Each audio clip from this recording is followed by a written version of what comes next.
kwenye neno la pili au tamko la pili la Yesu alilotamka akiwa pale msalabani. Luka sura ya 23 ule mstari wa 39, na mmoja wa wale wahalifu waliotundikwa alimtukana akisema, je, wewe si Kristo? Jiokoe nafsi yako na sisi. Lakini yule wa pili akamjibu akamkemea mwenzake akisema, wewe huogopi hata Mungu? Yani humwogopi hata Mungu? Nawe katika hukumu hiyo hiyo, nayo ni haki kwetu sisi, kwa kuwa tunapokea malipo tuliyoyastahili kwa matendo yetu. Bali huyu, akimaanisha Yesu, hakutenda lolote lisilofaa au lililo ovu au lililo baya. Kisha akasema, Yesu, nikumbuke utakapoingia katika ufalme wako. Yesu akamwambia, amini nakuambia, leo hii au leo hivi utakuwa pamoja nami peponi. Wote walisikia na wote waliona, lakini mwitikio wao ilikuwa ni tofauti. Hii inatufundisha nini?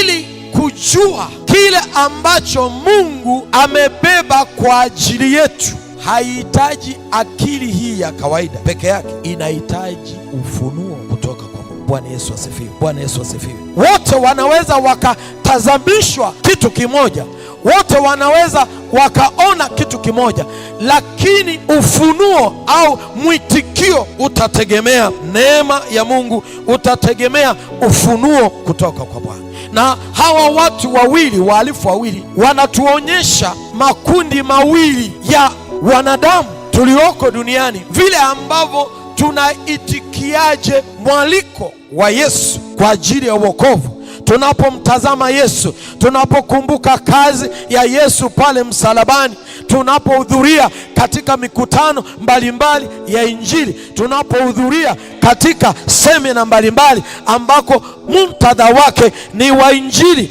na wokovu, watu wanagawanyika katika makundi mawili. Wapo ambao wanaona ni fursa ya wao kupatanishwa na Mungu, lakini wengine wanaona ni jambo la kawaida tu, ni jambo la kawaida. Wakati ule wana Israeli walipomkosea Mungu, walipoenda kinyume naye, Mungu alitoa maagizo, ziliachiliwa nyoka za moto, nyoka wa moto wakawa wanawauma na wanakufa, wanawauma wanakufa. Na Musa akauliza, jamani, Mungu tufanye nini? Nini cha kusababisha hawa watu wako ambao una kusudi nao waweze kupona? Mungu akamwambia Musa, tengeneza nyoka wa shaba, umuinue juu, na kila atakayemtazama atapona, ataokoka. Atakayeacha kumtazama hatapona. Wale waliokuwa wanaumwa na wale nyoka wa moto, walipoangalia ule nyoka wa shaba, kuna wapo ambao waliona tu nyoka wa shaba ikaishia hapo, lakini kuna wale waliotazama